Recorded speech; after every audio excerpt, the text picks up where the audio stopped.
Me permitiré hacer una breve semblanza del doctor Molesnik, quien obtuvo su doctorado por la Universidad de Alcalá en España. Se desempeña además como profesor investigador en el Departamento de Estudios Políticos del Centro Universitario de Ciencias Sociales y Humanidades de nuestra máxima casa de estudios, la Universidad de Guadalajara. Cuenta además con reconocimiento de investigador nacional nivel 2 del Sistema Nacional de Investigadores y es el primer académico no estadounidense en ser acreedor al premio William J. Perry en excelencia en educación en seguridad y defensa en la categoría individual, otorgada por el William J. Perry Centro Hemisférico de Estudios de la Defensa en la Universidad Nacional de la Defensa, allá en Washington, D.C., el pasado día 21 de septiembre de 2017. Sin mayor preámbulo, quiero rogarle al doctor Marcos Pablo Molesnik se sirva a intervenir para desarrollar el tema alcances y límites de la actuación de las Fuerzas Armadas previstas en la Ley de Seguridad Interior. Doctor Molesnik. Sí, muchas gracias. Buenas tardes a todos.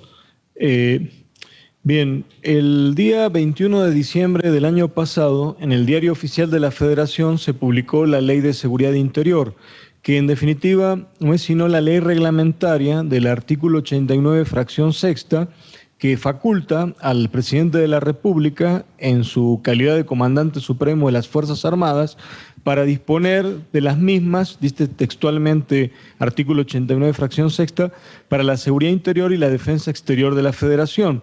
Y de hecho esto también se encuentra consagrado en las leyes orgánicas tanto del Ejército y Fuerza Aérea mexicanos como en la Ley Orgánica de la Armada de México, es decir, como una de las misiones más importantes o misiones principales de nuestros institutos armados, seguridad interior.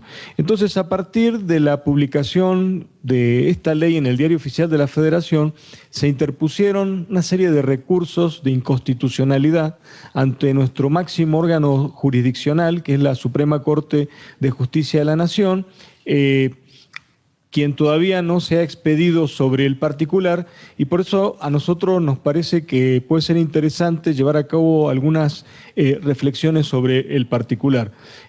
Dos más, por favor.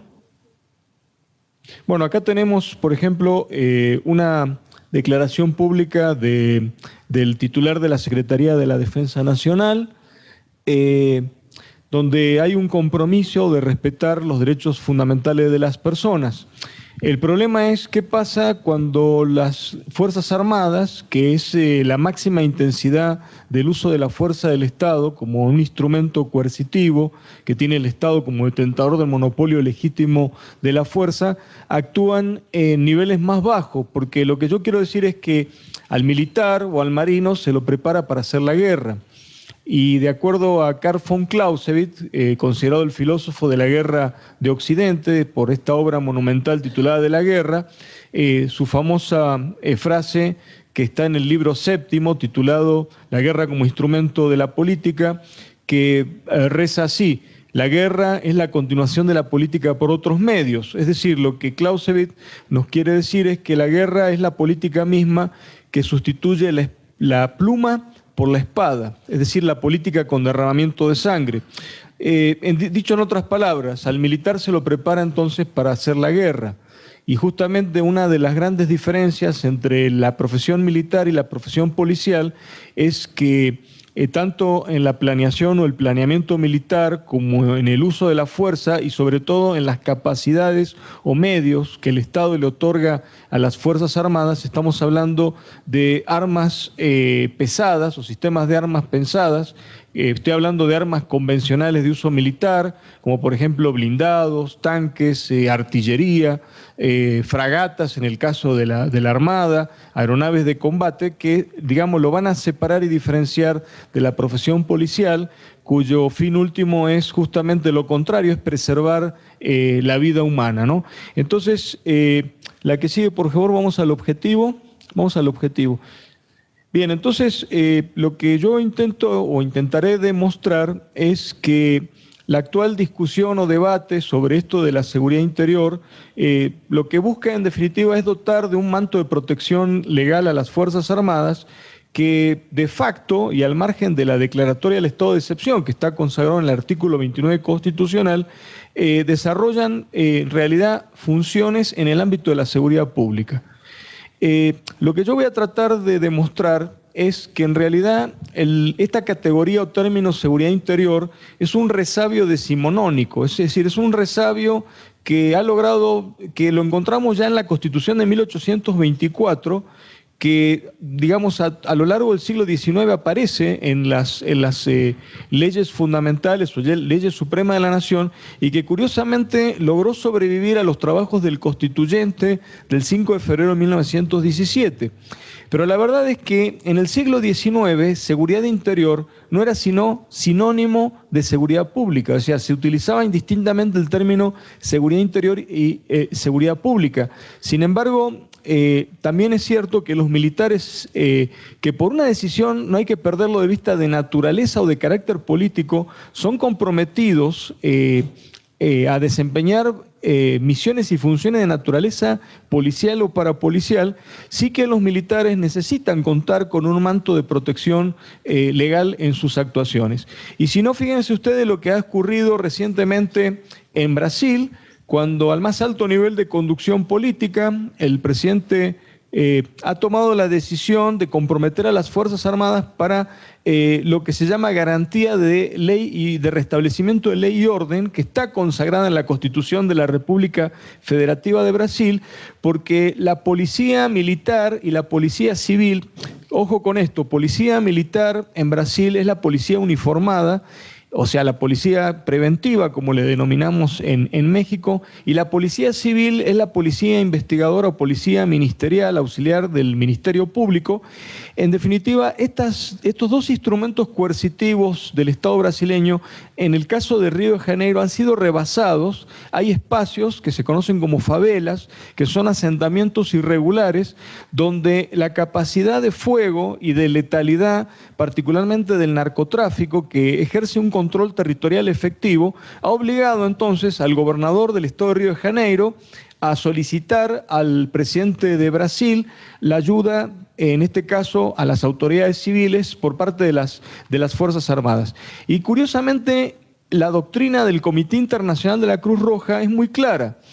Hay una publicación que se titula Violencia y Uso de la Fuerza, en la cual el Comité Internacional de la Cruz Roja, con sede en Ginebra, reconoce que hay una especie de zona gris entre la guerra y la paz, que ellos denominan otras situaciones de violencia, en las cuales generalmente las fuerzas policiales y incluso las policías militarizadas, como los cuerpos de gendarmería o la Guardia Civil Española, son rebasados.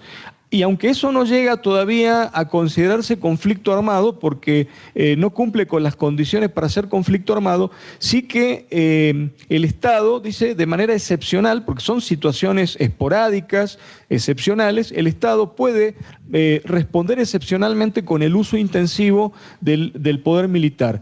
Y bueno, el caso de Brasil, repito, hay ya desde la Constitución garantía de ley y orden como una misión muy clara a las Fuerzas Armadas. En el caso de Perú, por ejemplo, también es muy interesante porque prevén 3 escenarios de actuación de las Fuerzas Armadas, que son cuando existe, por ejemplo, un conflicto armado de carácter no internacional, por ejemplo, un grupo insurgente como el movimiento revolucionario Tupac Amaru o Sendero Luminoso. Entonces ahí las Fuerzas Armadas en ese territorio, las Fuerzas Armadas sí que pueden actuar como si fuera un conflicto armado, es decir, basándose y respetando las leyes y costumbres de la guerra, es decir, el derecho internacional humanitario. Pero también hay un segundo escenario en Perú en el cual las fuerzas policiales son rebasadas y necesitan el apoyo de las Fuerzas Armadas. Entonces aquí se desdobla en 2 posibles escenarios. Un escenario es cuando es un comandante militar, por ejemplo un general o un almirante, el que va a ejercer el mando, es decir, que la Policía Nacional va a estar subordinada a las Fuerzas Armadas, pero va a haber un tercer escenario en el cual la policía va a ejercer el mando y las Fuerzas Armadas van a brindar solamente apoyo logístico y por tanto las Fuerzas Armadas van a estar subordinadas al componente civil, es decir, a la policía. Bueno, yo traigo esto a colación también, creo que es importante porque fíjense que desde hace 5 años en el Instituto Internacional de Derecho Humanitario de San Remo se viene desarrollando un curso avanzado en Derecho Internacional Humanitario en idioma español que de alguna manera, si me permiten la expresión, se ha latinoamericanizado en el sentido de que se ha tenido que ajustar a los retos y a las realidades de América Latina, y un tema muy sensible en general en la región es esto que se ha dado a denominar el proceso de militarización de la seguridad pública, es decir, la participación directa de las Fuerzas Armadas en el ámbito de la seguridad pública. Y por eso es que este curso tiene un enfoque muy especial a través de la metodología del caso, del método del caso, y yo traigo por eso a colación los ejemplos de Brasil y de Perú, porque son países que han reconocido que en situaciones excepcionales el Estado cuenta con ese instrumento coercitivo como monopolizador de la fuerza, que son las Fuerzas Armadas o fuerzas militares, y que, bueno, en algunas situaciones excepcionales sí que se tienen que echar mano de las mismas, pero que para eso también se tiene, por un lado, que brindar certidumbre jurídica a los propios militares y, por otro lado, a la población civil, donde se va a hacer uso del factor o componente militar de manera intensiva. Vamos a la que sigue. Bueno, entonces tenemos que partir del reconocimiento del monopolio legítimo de la fuerza. Ahí tienen ustedes esa famosa frase de Max Weber, del Estado como detentador del monopolio legítimo de la misma, que en el caso de México se encuentra consagrado en el artículo 17 constitucional, en su primer párrafo, donde se prohíbe a cualquier persona hacerse o tomarse justicia por propia mano o ejercer la violencia para hacer valer sus derechos. Es decir, la violencia la ejerce solo el Estado. Entonces, digamos que vamos a los niveles de seguridad en México, que son 2 más. Entonces, claro, en el caso de México, nuestra Constitución sí que consagra 3 categorías, que son la seguridad pública, la seguridad interior y la seguridad nacional. Nosotros, hace un momento, al iniciar estas reflexiones, decíamos que seguridad interior, como lo vamos a demostrar en un momento más, constituye un resabio del siglo XIX que ha logrado sobrevivir, pero bueno, suponiendo, si vamos a la doctrina del propio Comité Internacional de la Cruz Roja, sí que se reconoce que entre la seguridad pública, que algunos denominan seguridad ciudadana, pero que, bueno, digamos, en México solamente en un reglamento del Programa Nacional para la Prevención de las Violencias y la Delincuencia se hace referencia al término seguridad ciudadana. En realidad, jurídicamente hablando, el término correcto es seguridad pública. La seguridad pública es, digamos, una concepción antropocéntrica. Acá lo que interesa es la persona humana, y la ley reglamentaria, que es la ley general que establece del Sistema Nacional de Seguridad Pública, claramente identifica como fines de la misma preservar los derechos, particularmente el derecho a la vida, la integridad física de las personas, en general el goce de sus derechos, su patrimonio y bienes, por supuesto, y también una segunda vertiente que es el orden público. Esos son los fines de la seguridad pública, y para eso el instrumento coercitivo por excelencia son las fuerzas policiales o los cuerpos de seguridad pública o las instituciones policiales, como lo establece tanto el artículo 21, que es donde se consagra la seguridad pública en nuestra Ley Suprema de la Nación, como en el artículo 115 y en el artículo 123, apartado B, particularmente la fracción 13ª. Seguridad nacional es una obligación que tiene el presidente de la República, artículo 89, fracción 6ª, es decir, que es de carácter permanente. Cualquiera sea el presidente de la República, este tiene la obligación de velar, de garantizar, de preservar, dice, la seguridad nacional en los términos de la ley respectiva, que es la Ley de Seguridad Nacional, y esta ley reglamentaria establece que el fin último de la seguridad nacional es preservar la integridad, la estabilidad o la permanencia del Estado mexicano. Por lo tanto, la seguridad nacional es una concepción estadocéntrica, Acá lo que interesa es una entidad que se denomina Estados Unidos Mexicano, y todo aquello que pueda afectar significativamente la integridad, la estabilidad o la permanencia del Estado mexicano es una amenaza a la seguridad nacional. Entonces, en ese nivel al que nos refería el doctor José Gabriel Paz de inteligencia estratégica, es decir, para dotar de racionalidad el proceso de toma de decisiones, es evidente que nosotros tenemos una agencia civil de inteligencia que se conoce por las siglas de CISEN, que es el Centro de Investigación y Seguridad Nacional, que está a cargo de mantener actualizada lo que se llama la Agenda Nacional del Riesgo. En esa Agenda Nacional del Riesgo se identifican las principales amenazas a la seguridad nacional mexicana. Y para garantizar la seguridad nacional, el Estado tiene diferentes instrumentos, pero particularmente el instrumento coercitivo por excelencia son las Fuerzas Armadas, es decir, los institutos armados.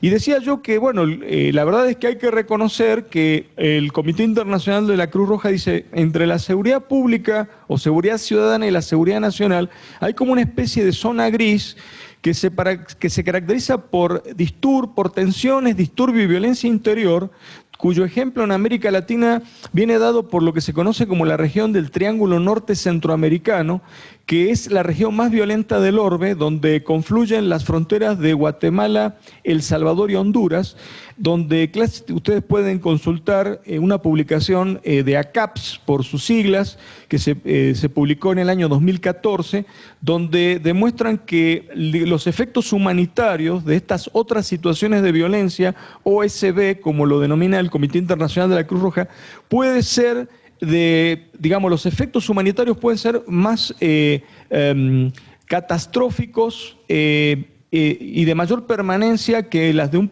conflicto armado propiamente dicho. Entonces, para eso, en general, el Estado cuenta con lo que se llama fuerzas intermedias o fuerzas de seguridad, que en el caso de México están consagrados en 7 artículos de nuestra Constitución, pero que hasta el momento son letra muerta, que es la Guardia Nacional, que también es una herencia o legado del siglo XIX. La Guardia Nacional en México, hay que recordarlo, pues fue creada por el Benemérito de las Américas, por don Benito Juárez, quien siendo gobernador de su estado natal, Oaxaca, había creado la Guardia Nacional siguiendo el molde o patrón de la Guardia Nacional de Estados Unidos, que responde al espíritu del federalismo, es decir, que la Guardia Nacional en principio, el comandante supremo es el gobernador constitucional de cada entidad federativa, pero que también hay una reserva en la Constitución de los Estados Unidos que en caso de emergencia o de conflicto armado, el presidente, en su calidad de comandante supremo de las Fuerzas Armadas, sí que puede activar a la Guardia Nacional de los diferentes estados de la Unión e incorporarlos, por ejemplo, para hacer frente a una situación de crisis o de conflicto armado. Pero bueno, en México esas fuerzas de seguridad no existen. Y es por eso que se le reconoce en el artículo 89, fracción sexta, al presidente esa facultad de disponer de las Fuerzas Armadas en un nivel más bajo, que sería el que se corresponde con las otras situaciones de violencia. Entonces, vamos a categoría de seguridad interior, por favor. La que sigue, por favor. Bueno, entonces, como lo adelantábamos hace un momento, pues seguridad interior, pues esa facultad, hay que recordar, en un sistema político presidencialista como el nuestro, el artículo 89 es la piedra de toque, porque es donde se encuentran consagradas los derechos y digamos, las facultades y las obligaciones del presidente de la República, y la verdad es que me siento como si estuviera tratando de dar clase de religión en el Estado del Vaticano, porque tengo acá al doctor Carlos Ramiro Ruiz Moreno, que es el profesor por excelencia de Derecho Constitucional, ¿no? Pero en fin, decíamos antes, la que sigue por favor, que esto de la seguridad interior es un resabio decimonónico. Por ejemplo, fíjense ustedes, tenemos la Constitución Federal del 4 de octubre de 1824, donde ahí mismo, fíjense ustedes, como atribución del presidente, artículo 110, fracción décima, dice disponer de la Fuerza Permanente de Mar y Tierra. En esa época no existía la Fuerza Aérea. La Fuerza Aérea nace en la primera conflagración mundial. La primera Fuerza Aérea en el mundo va a ser la Real Fuerza Aérea Británica, es decir, lo que se conoce como la Royal Air Force, o RAF por sus siglas, que fue creada en el año 1919, y después la segunda más antigua del mundo va a ser la italiana, de la mano del general Julio Duet en el año 1923. Pero entonces, fíjense ustedes, dice de la milicia activa. La milicia activa es la Guardia Nacional, es el antecedente de la Guardia Nacional, la milicia activa, ¿no? Dice, para la seguridad interior y la defensa exterior de la Federación. Posteriormente, leyes constitucionales, 1836, lo mismo, artículo 17, fracción 16ª, atribución del presidente de la República, para la seguridad interior y defensa exterior. Pasamos a la Constitución de 1857 con sus diversas reformas y también lo mismo. Y bueno, ustedes saben que en realidad el trabajo del constituyente, ustedes toman una constitución de 1917, dice reforma de la Constitución de 1857, así que eso ha perdurado y eso ha encontrado su correlato en las leyes orgánicas del Ejército y Fuerza Aérea Mexicano y la Armada de México. Lo que a mí me llama la atención, fíjense, es que no obstante que se adicionó el artículo 89, fracción sexta, en el primer párrafo donde se obliga al presidente de la República a velar o preservar la seguridad nacional, dice, en los términos de su ley respectiva, me llama la atención que no se hayan modificado las leyes orgánicas de las Fuerzas Armadas para que, digamos, se incluya como una de las principales misiones de los institutos armados justamente velar por la seguridad nacional. Me llama mucho la atención esto. Entonces llegamos, a la que sigue, a la Ley de Seguridad Interior, que como adelantábamos fue publicada en el Diario Oficial de la Federación el 21 de diciembre, esta controvertida ley del año pasado, donde... Fíjense ustedes, me voy a permitir leer así rápidamente la definición que está plasmada en el artículo segundo. Dice, es la condición que proporciona el Estado mexicano que permite salvaguardar la permanencia y continuidad de sus órdenes de gobierno e instituciones, así como el desarrollo nacional mediante, fíjense ustedes, el mantenimiento del orden constitucional, el Estado de Derecho y la gobernabilidad democrática en todo el territorio nacional. Bueno, yo les digo una cosa, si yo, por ejemplo, tapara la parte de arriba, el encabezado de Ley de Seguridad Interior, yo retaría a cualquiera que lea esto que me diga qué es esto. Y la verdad es que se corresponde más con una definición de seguridad nacional, por lo que decíamos antes, ¿no? Es decir, si se fijan ustedes, desde el tema de salvaguardar la permanencia y continuidad de los órdenes de gobierno y de las instituciones fundamentales de la República y la democracia, el desarrollo nacional mediante el mantenimiento de ese orden constitucional, Estado de Derecho y gobernabilidad democrática. Es decir, lo que afecta, todo lo que puede afectar esto, en definitiva, está afectando a la seguridad nacional, ¿no?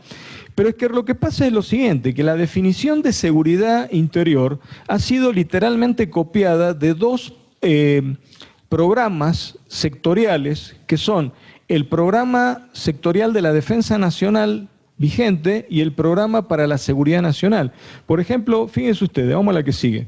Acá tenemos el programa para la seguridad nacional vigente, que fue publicado en el Diario Oficial de la Federación a fines de abril del año 2014, y fíjense lo que dice, me voy a permitir leerlo. Dice, la seguridad interior y la seguridad pública se encuentran ampliamente interrelacionadas y exigen un uso diferenciado del poder del Estado. En el primer caso, es decir, seguridad interior, para hacer frente a riesgos y amenazas que vulneran el orden constitucional y instituciones fundamentales. Señores, eso es seguridad nacional. Y en el segundo, es decir, seguridad pública, dice, para velar por la observancia del Estado de Derecho y la seguridad de los ciudadanos y sus bienes. Entonces, acá el problema es que yo creo que esto es muy peligroso porque en materia de seguridad no puede haber o dar lugar a ambigüedades, porque eso, digamos, pavimenta el camino para la violación de los derechos humanos. Es decir, si tiene que haber un concepto claro, tiene que ser los conceptos de seguridad. Porque eso inclusive le brinda certidumbre jurídica a las propias instituciones básicas del Estado. Si ustedes se fijan, acá hay una confusión entre seguridad nacional, seguridad interior, seguridad pública. Y fíjense lo siguiente, ¿no? Vamos a la que sigue, por favor. Resulta que nosotros tenemos en la Constitución consagrado la declaratoria del estado de excepción en el artículo 29 constitucional, porque el mismo documento altamente recomendable del Comité Internacional de la Cruz Roja que se titula Violencia y Uso de la Fuerza, que ustedes pueden inclusive ingresar a la página, al sitio oficial del comité y está en idioma español. Dice, sí, nosotros consideramos que en situaciones excepcionales las Fuerzas Armadas pueden actuar en auxilio de las autoridades civiles. O sea que la respuesta, puede haber también una respuesta excepcional. Pero dice, en cualquier caso se debe declarar el estado de excepción, estado de sitio o estado de emergencia, de acuerdo a cómo esté o como se encuentre definido en el derecho comparado. Que no es el caso de México, ¿no? Entonces, por eso decíamos al principio, ahí donde actúan las Fuerzas Armadas hay como estados de excepción de facto. O sea, de jure vivimos bajo el Estado de Derecho, pero ahí donde actúan las Fuerzas Armadas, al margen de la declaratoria del estado de excepción, vivimos en especie de estados de excepción, ¿no? Entonces, fíjate, por ejemplo, para sustituir lo que ya está consagrado en el artículo 29 constitucional, que es la declaratoria del estado de excepción, la Ley de Seguridad Interior consagra la figura que denomina Declaratoria de Protección a la Seguridad Interior. Y dice artículo 11, el presidente de la República podrá ordenar por sí, o a petición de las legislaturas, de las entidades federativas o de su ejecutivo, es decir, de un gobernador constitucional, en caso de receso del Congreso local, la intervención de la Federación para la realización e implementación de acciones de seguridad interior en el territorio de una entidad federativa, previa emisión de una declaratoria de protección a la seguridad interior. Entonces acá se está dejando de lado al Congreso de la Unión, porque más adelante la propia ley establece que solamente se tendrá que informar una vez que se haya puesto en práctica estas acciones de seguridad interior al Poder Legislativo, de manera tal que para mí esto también, es una opinión muy personal, atenta contra el necesario equilibrio o balance de poder, que es una de las condiciones para poder hablar con propiedad del Estado de Derecho, es decir, la separación y división de poderes que no tiene otro significado que el balance o equilibrio de poder. Pero fíjense ustedes, cuando yo hablaba de la ambigüedad, vamos a la que sigue, vamos otra vez al programa sectorial para la seguridad nacional. ¿Cómo se define seguridad interior? Dice, condición que proporciona el Estado mexicano para salvaguardar la seguridad de los ciudadanos y el desarrollo nacional, mediante el mantenimiento del Estado de Derecho y la gobernabilidad democrática en todo el territorio nacional. Bueno, esto ya más o menos nosotros lo habíamos tocado, pero fíjate, el mismo programa te dice a continuación ¿cuáles son los instrumentos para restablecer las condiciones que permitan garantizar la seguridad interior? Y habla del Programa Nacional de Procuración de Justicia, del Programa para la Prevención Social de la Violencia y la Delincuencia, el Programa Nacional de Seguridad Pública y el Programa para la Seguridad Nacional. Es decir, acá está, digamos, combinando instrumentos que son, por un lado, de la seguridad nacional y por otro lado, de la seguridad pública. Entonces, esto se presta aún a mayor confusión. Vamos a la que sigue, por favor. Entonces, sí, sin embargo, dentro de todo este contexto, sí debemos reconocer que existen esta categoría, esta zona gris entre la guerra y la paz, que el Comité Internacional de la Cruz Roja denomina otras situaciones de violencia, ¿no? Y acá lo que aplica es el derecho interno de cada Estado y el derecho internacional de los derechos humanos, reforzado por el artículo, lo que consagra el artículo 1 de la Constitución General de la República. Pero fíjense que yo les quiero adelantar algo también. Estamos coordinando en una revista que tiene acá nuestro Centro Universitario de Ciencias Sociales y Humanidades, que se denomina Contextualizaciones Latinoamericanas, un dossier, es decir, va a haber un tema central, un dossier titulado Militarización de la Seguridad Pública en América Latina. Y es muy interesante porque nosotros este dossier lo hemos integrado con 13 trabajos que a través de un sistema de dictamen ciego doble, hay que ver de esos 13 trabajos cuántos van a quedar, pero hay un trabajo muy interesante en idioma portugués sobre el caso de Brasil, donde la propia interpretación de su máximo órgano jurisdiccional establece que en los casos de la recuperación de espacios públicos en Río de Janeiro, llámese favelas, estos asentamientos irregulares, cuando actúan las Fuerzas Armadas, la propia Corte Suprema de Justicia de Brasil ha establecido que se en ese caso se debe contemplar como si fuera un conflicto armado de carácter no internacional y por tanto se debe aplicar lo establecido en el artículo 3 común a los convenios de Ginebra de 1949 y el protocolo adicional 2 que se refiere a los convenios de Ginebra de 1977, que se refiere a los conflictos armados de carácter no internacional. Es decir, que en interpretación, fíjense ustedes, de la Corte Suprema de Justicia de Brasil, cuando el ejército brasileño se tiene que enfrentar a estos narcotraficantes, dado el elevado poder de fuego y letalidad que tienen estos narcotraficantes, en interpretación de la máxima instancia jurisdiccional, se lo debe considerar a los narcotraficantes como un objetivo militar, es decir, como si tuviesen la condición de combatiente, y por tanto eso autoriza a las Fuerzas Armadas a usar fuerza letal. No sé si me explico. Claro, también se deben cumplir ciertas condiciones que vienen tanto en el derecho de los tratados como en el derecho consuetudinario, de esto que los militares denominan el derecho de la guerra, que es el derecho internacional humanitario, por ejemplo, la proporcionalidad, entre otros aspectos, el respeto a quienes hayan dejado de participar directamente en las hostilidades. Esto significa que, por ejemplo, si un narcotraficante es herido en combate, pues se le debe respetar la vida, no se lo debe, por ejemplo, rematar o darle el clásico tiro de gracia, ¿no? Entonces, digamos que esto es interesante porque en el caso de Brasil, que ellos recientemente, los narcotraficantes con un lanzagranadas, por ejemplo, pusieron fuera de combate un helicóptero de transporte, entonces la Corte Suprema dice, bueno, es que estamos hablando prácticamente de un conflicto, se están dadas las condiciones, tanto por la organización de las partes en conflicto, por la intensidad de la violencia, que son los dos criterios de los tribunales internacionales, particularmente el Tribunal Penal para la ex Yugoslavia, para considerar que estamos frente a un escenario de conflicto armado. Entonces, por eso la Corte Suprema de Brasil dice, ahí sí, se debe utilizar, claro, de manera complementaria el derecho internacional de los derechos humanos, pero sobre todo el derecho internacional humanitario. O sea que los militares, ahí no tienen ningún problema los militares. O sea, hay un manto de protección legal en sus actuaciones que vienen desde la propia interpretación de su máximo órgano jurisdiccional. Entonces vamos a la que sigue, por favor. Entonces miren, como yo les adelantaba hace un momento, el Comité Internacional dice que hay situaciones excepcionales donde las Fuerzas Armadas sí que pueden intervenir en apoyo a las autoridades civiles, pero dice, sin embargo, el estado de excepción debe ser declarado oficialmente por el organismo nacional competente, que en nuestro caso es el Congreso de la Unión.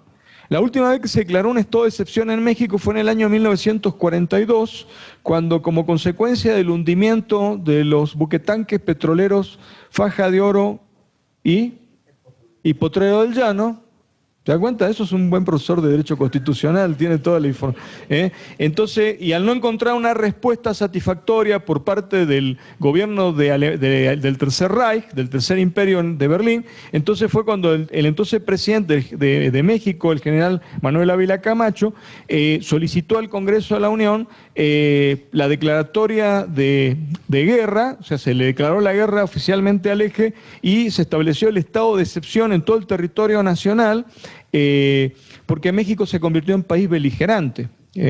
O sea, entonces, porque dice, ello permite a la población conocer exactamente el ámbito de aplicación material, territorial y temporal de las medidas de excepción, porque sí que se suspenden ciertos derechos humanos, aunque no se debe afectar el llamado núcleo duro de los derechos humanos, y previene las suspensiones de facto, así como las posteriores tentativas de justificar violaciones de los derechos humanos. Entonces, esto es importante porque el Comité Internacional, si bien reconoce que en situaciones excepcionales puede haber una respuesta excepcional por parte del Estado, es decir, Fuerzas Armadas en apoyo a las autoridades civiles, pero dicen, en cualquier caso, lo recomendable es declarar este estado de excepción por la autoridad competente, que en nuestro caso es el Congreso de la Unión. Y bueno, y ya para terminar, entonces vamos a lo que diríamos al pan pan y al vino vino, ¿no? Porque la verdad es que con esto inclusive yo considero, ¿no?, de manera humilde, que con la sanción, vamos a suponer que la Suprema Corte de Justicia de la Nación haga lugar y diga, la Ley de Seguridad Interior cumple, se ajusta a la letra y espíritu de nuestra Constitución, con eso no vamos a resolver nada. Porque, señores, lo que es cierto es que las Fuerzas Armadas en México, no solamente que actúan en el campo o en el ámbito de la seguridad pública, sino que las Fuerzas Armadas son corresponsables de esa política nacional de seguridad pública. ¿Por qué? Porque nuestro máximo órgano decisorio en el Sistema Nacional de Seguridad Pública es el Consejo Nacional de Seguridad Pública, y la Secretaría de la Defensa Nacional y la Secretaría de Marina forman parte de ese Consejo Nacional de Seguridad Pública y por lo tanto participan en el proceso de toma de decisiones de esa política sectorial que es la seguridad pública. Y lo mismo ocurre en los consejos estatales, hay figuras a nivel de entidad federativa. Entonces vamos a la que sigue. Algunas declaratorias o declaraciones del titular de la Secretaría de la Defensa Nacional. Fíjense, él mismo reconoce, dice, estamos haciendo funciones que no nos corresponden, porque no hay quien las deba de hacer o no tiene esa capacidad. Y dice después, nuestros soldados ya la están pensando si le entran a seguir enfrentando a esos grupos, es decir, grupos delictivos, con el riesgo de ser procesados por delitos que tengan que ver con, obviamente, violación de derechos humanos, ¿no? Estas son las declaraciones del secretario de la Defensa Nacional que hemos tomado nosotros así de manera aleatoria, ¿no? Entonces, la pregunta es, ¿qué hacer? ¿Y qué sería para nosotros lo estratégico? Vamos a la que sigue, ¿no? Bueno, entonces, en primer lugar, yo creo que lo más importante acá es cómo concebimos a la seguridad. Porque, en definitiva, la seguridad siempre va a ser un asunto de naturaleza política, de gobernabilidad y de gobernanza. Porque a partir de la definición, es decir, los contenidos y alcances de la seguridad, de ahí también se van a desprender las misiones y funciones de las Fuerzas Armadas. Porque las Fuerzas Armadas son una institución subordinada al poder político. Es decir, si las Fuerzas Armadas hoy actúan en el ámbito de la seguridad pública, es por una decisión de carácter político, porque siempre las Fuerzas Armadas son, o por lo menos deberían ser, el escalafón de ejecución. Entonces, para nosotros el riesgo, insistimos, se encuentra en la ambigüedad de los contenidos y alcances de las categorías de seguridad, particularmente de la seguridad interior, que toma elementos propios de la seguridad nacional y elementos que le son propios a la seguridad pública, ¿no? Porque con esto también corremos el riesgo de que lo que debería ser la última ratio, es decir, el argumento final del Estado, la máxima intensidad del uso de la fuerza, que son las Fuerzas Armadas, este componente militar se utilice como primera respuesta. Entonces, ya para finalizar, vamos a la que sigue, por favor. Entonces, lo prioritario, ¿qué sería lo estratégico, ¿no? Entonces, bueno, en primer lugar, yo creo que no está acá, pero ya lo hemos insistido, nosotros consideramos que directamente se tendría que abrogar de la Constitución el término seguridad interior. Porque eso, para lo único que sirve es para generar confusión y puede pavimentar el camino para el quebrantamiento de los derechos humanos y para atentar contra nuestra de por sí débil democracia. En segundo lugar, un tema tabú. Fíjense ustedes, nosotros hace poco tuvimos un foro acá en el Paraninfo de la Universidad de Guadalajara, donde se presentaron las propuestas en materia de seguridad y derechos humanos de los partidos políticos que están contendiendo por la presidencia de la República. Curiosamente, ninguno de las plataformas político-electorales contempla el tema de Fuerzas Armadas. O sea, eso te demuestra que las Fuerzas Armadas en México siguen siendo un tema tabú. Entonces, yo creo que en segundo lugar tendríamos que centrar el debate en Fuerzas Armadas, ¿para qué? O sea, tendríamos que discutir las misiones de la Fuerza Armada, porque bueno, a lo mejor existe un consenso de que ante la debilidad, la falta de profesionalismo o los bajos niveles de profesionalismo de las instituciones policiales, pues tal vez la Fuerza Armada se podría contemplar como una de sus misiones el apoyo a la seguridad pública. Eso hay que discutirlo, pero tendría que ser un debate abierto, no debería ser una discusión privativa del propio personal castrense, porque las Fuerzas Armadas son de todo. En segundo lugar, también nos dice, por ejemplo, el mayor pensador sobre el poder naval, un profesor británico llamado Geoffrey Teal, él dice que, él dice lo siguiente: hay un dicho popular que reza así: quien mucho abarca, poco aprieta. ¿Estamos de acuerdo en eso? Si ustedes ingresan a la página de la Secretaría de la Defensa Nacional, donde vienen enumeradas las misiones del Ejército y Fuerza Aérea Mexicano, se van a dar cuenta que hay una multiplicidad de misiones, y misiones que escapan a la naturaleza misma de la Fuerza Armada. Por ejemplo, la misión de reforestar, o sea, o la misión, por ejemplo, de campañas de vacunación y atención primaria a la salud, o, por ejemplo, misiones de protección del medio ambiente, o misiones, por ejemplo, de alfabetización. Es decir, acá tenemos secretarías de Estado que son las responsables de garantizar, por ejemplo, la educación pública, la salud pública, el medio ambiente, el tema forestal, ¿no? Acá mismo en Guadalajara tenemos la Comisión Nacional Forestal, tenemos la Secretaría del Medio Ambiente, etcétera. Entonces, el tema es lo que nos recomienda Geoffrey Till. Dice: mira, es preferible desarrollar lo que él denomina un nicho de especialidades que ser mediocres en muchas. Y bueno, nosotros sabemos cuáles son la vocación de la Fuerza Armada en México. Por ejemplo, sabemos que las Fuerzas Armadas de México forman parte o son la base o la plataforma del Sistema Nacional de Protección Civil. Y esto es muy importante porque, digamos, y es una misión atípica de las Fuerzas Armadas, porque acá el objetivo fundamental es salvar vidas humanas. Es decir, cuando hay una situación de emergencia o de desastre, ya sea producto de la madre naturaleza o de carácter social, es decir, por la intervención de la mano del hombre, por ejemplo, por manipulación de pólvora o por la negligencia en un fuego en un bosque, las Fuerzas Armadas mexicanas han generado doctrina, tienen capacidades, tienen un centro de formación para ello, y bueno, yo creo que en gran medida la imagen pública positiva que tenemos de nuestros militares y marinos tiene que ver con su participación en el Sistema Nacional de Protección Civil, que en otros países se denomina Defensa Civil, ¿no?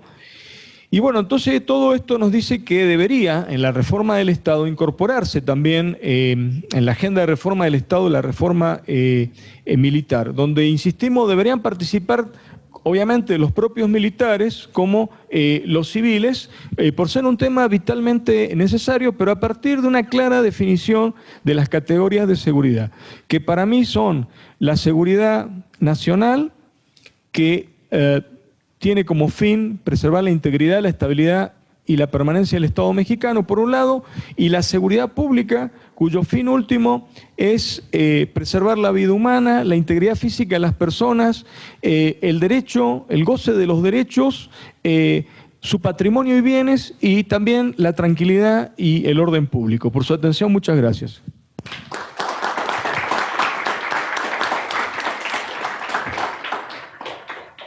Yo quiero recordar a todos ustedes que estamos transmitiendo en vivo por el canal de YouTube UDG Virtual, con un chat abierto para recibir las preguntas de los internautas.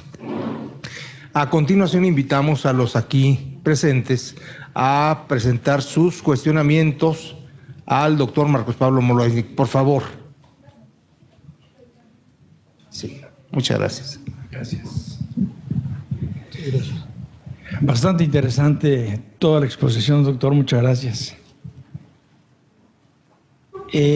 A reserva de, mejor dicho, estoy de acuerdo 100% con la parte de la confusión conceptual de las definiciones constitucionales respecto de lo que es el término, el concepto de seguridad. Estoy de acuerdo que aún se sigue la discusión respecto de qué es cada uno de los conceptos, tanto de seguridad pública, seguridad interior, seguridad nacional, etc. El tema aquí que me parece bastante relevante es que se quiere separar también los conceptos. Y juzgo que sí existe una interrelación entre ellos, aunque no así respecto de sus funciones. Aquí tal vez sería conveniente hacer un análisis por separado del concepto de cada uno de ellos, la definición, cuáles son las relaciones que tiene que tener con la sociedad.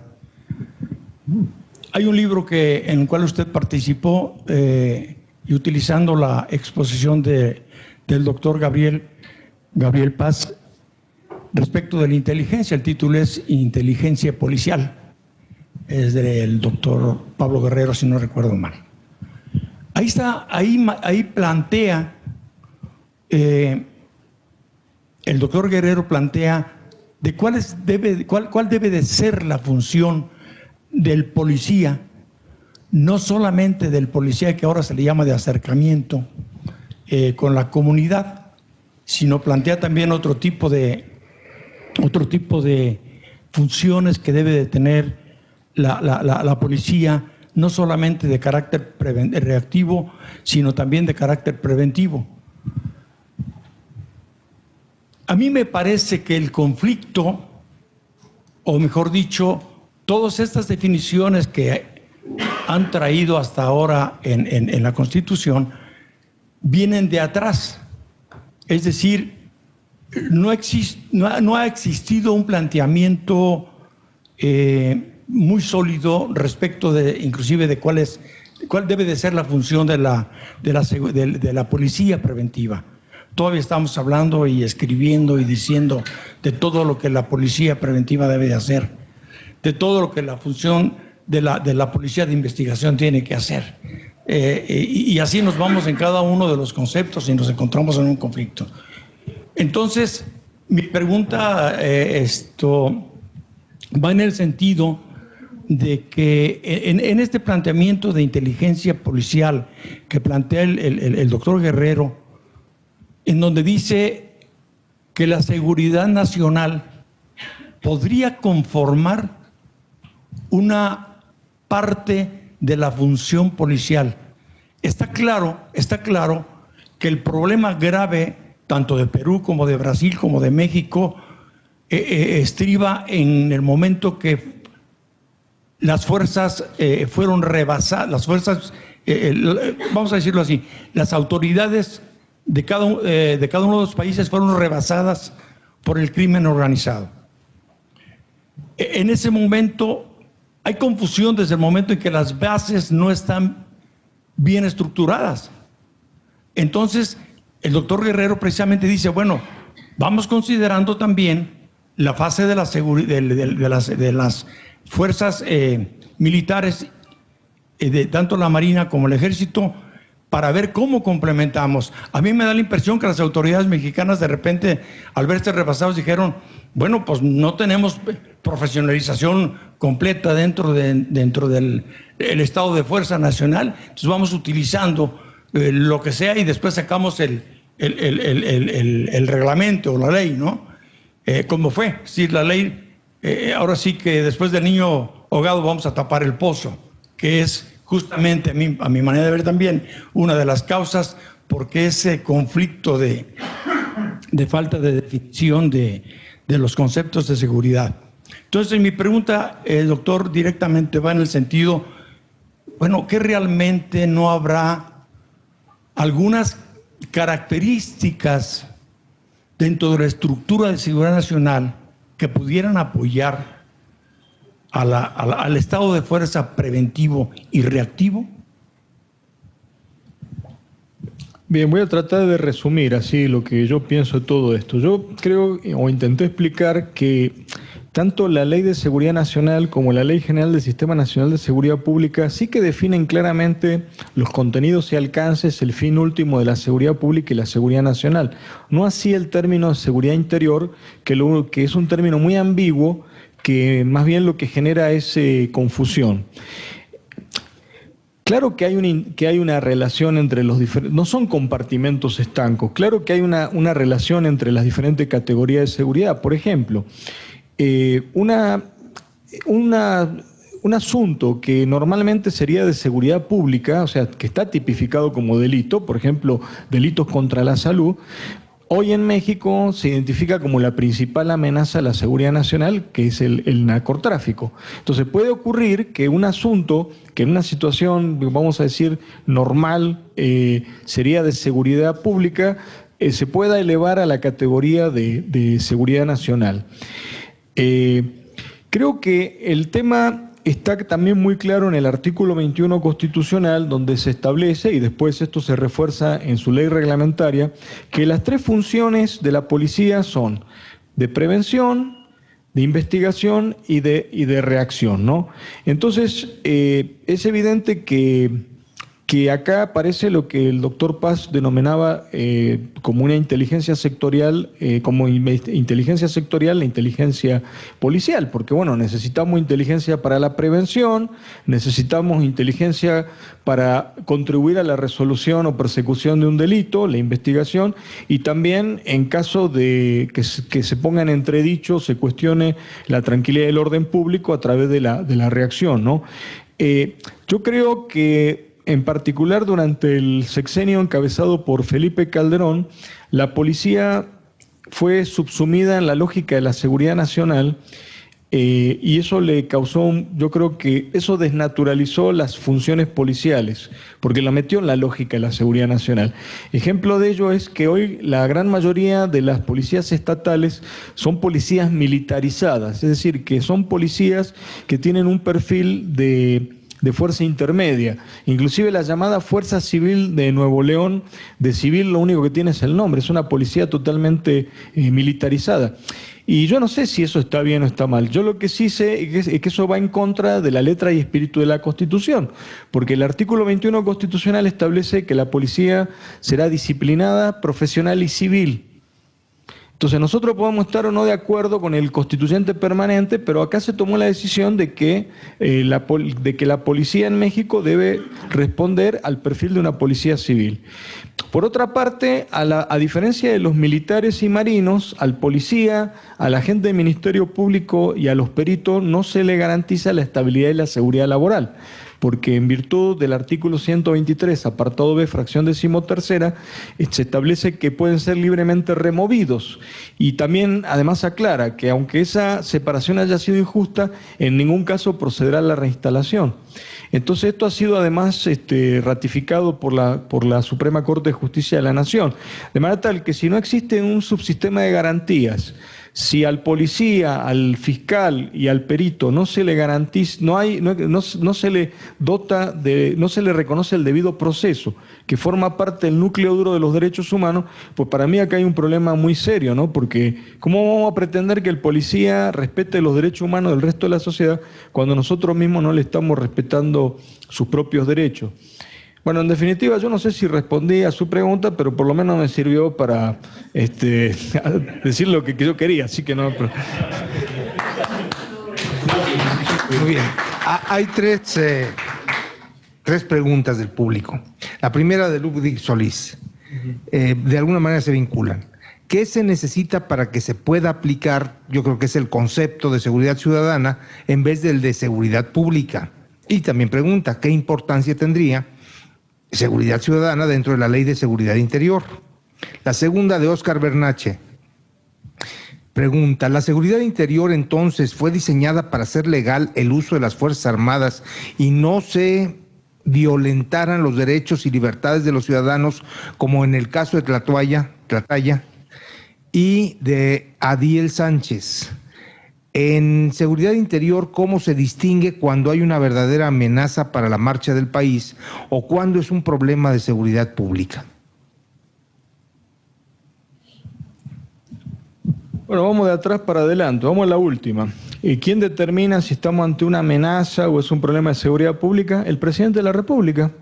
Es, digamos, lo que hace si ustedes revisan la Ley de Seguridad Interior, por eso yo decía que para mí un riesgo es que da el traste con uno de las condiciones que el profesor Elías Díaz de España, que tiene una obra que muy reconocida sobre Estado de Derecho y Sociedad Democrática, así se titula el libro, publicada por la editorial Taurus. Dice, bueno, una de las 4 condiciones para poder hablar con propiedad de Estado de Derecho es la división o separación de poderes, que se debe entender como balance o equilibrio de poder. Evidentemente, la Ley de Seguridad Interior lo que hace es reforzar el presidencialismo, y porque el que determina si estamos ante una amenaza o una situación de seguridad interior o de seguridad, o si estamos simplemente frente a un escenario de seguridad pública, el presidente, porque dice por sí solo o a petición, dice, de los congresos locales o en el receso de los congresos locales del gobernador, pero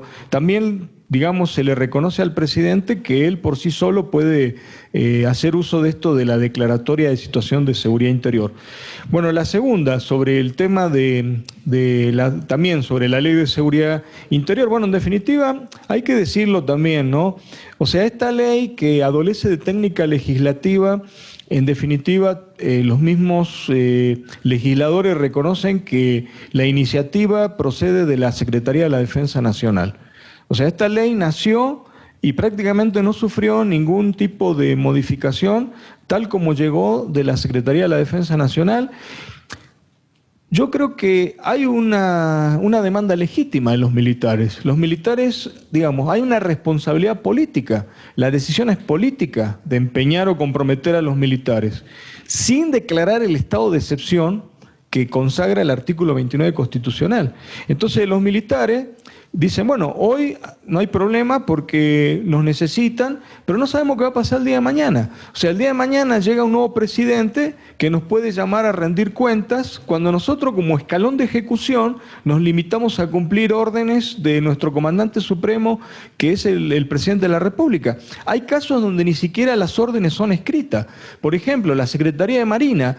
Si ustedes leen o revisan la ley orgánica de la Secretaría de Marina, la Secretaría de Marina tiene una jurisdicción terrestre muy acotada. Entonces explíquenme ustedes qué está haciendo la Secretaría de Marina, por ejemplo, aquí en Guadalajara, persiguiendo a la mujer del Mencho, no sé quién, o sea, que está bien, o sea, ellos reciben órdenes y tienen que cumplir órdenes, pero si ustedes van a la ley orgánica de la Armada, la Armada de México no tiene nada que hacer, la Infantería de Marina de México no tiene nada que hacer en Guadalajara, no tiene nada que hacer en Monterrey, no tiene nada que hacer en Tamaulipas, salvo en la franja costera, que es su jurisdicción.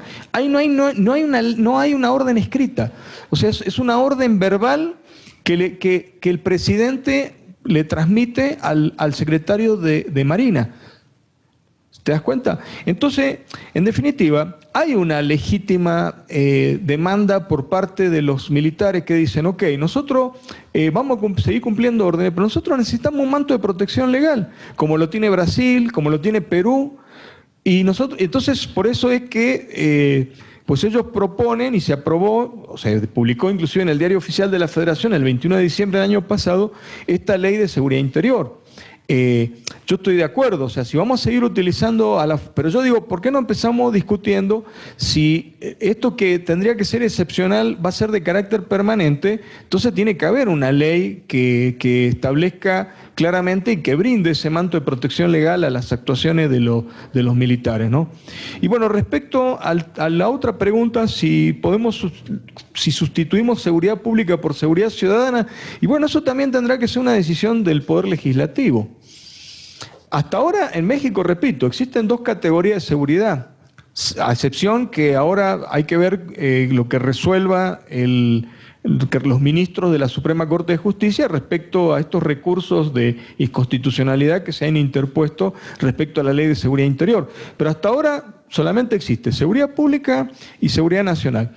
El tema de la seguridad ciudadana, hay que decirlo, es más de carácter político que de carácter técnico. Es decir, seguridad ciudadana, ¿cómo nace?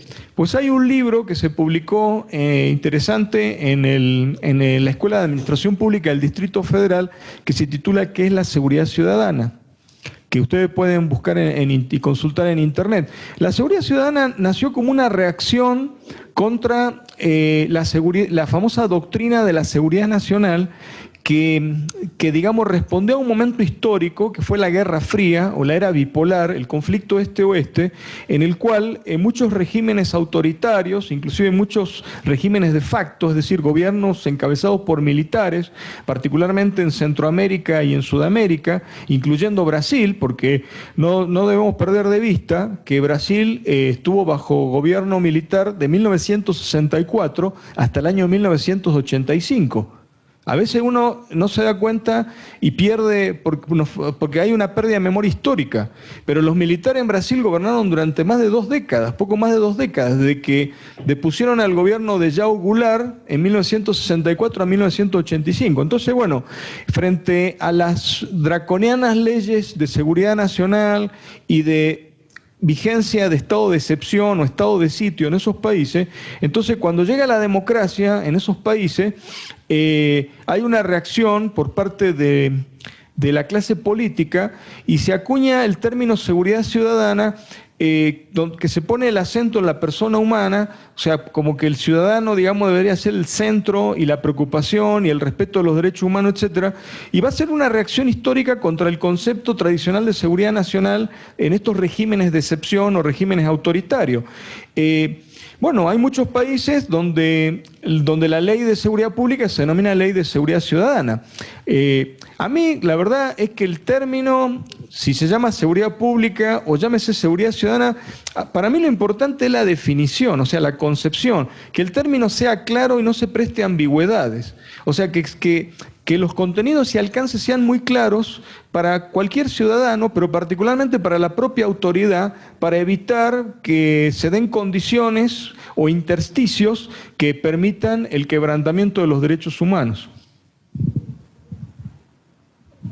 Pues agradecemos al doctor Marcos Pablo Moloesnik su muy puntual intervención en esta tarde en medio de este seminario. Un fuerte aplauso para despedirlo y pasar con nuestro siguiente conferencista. Muchas gracias, Marcos Pablo.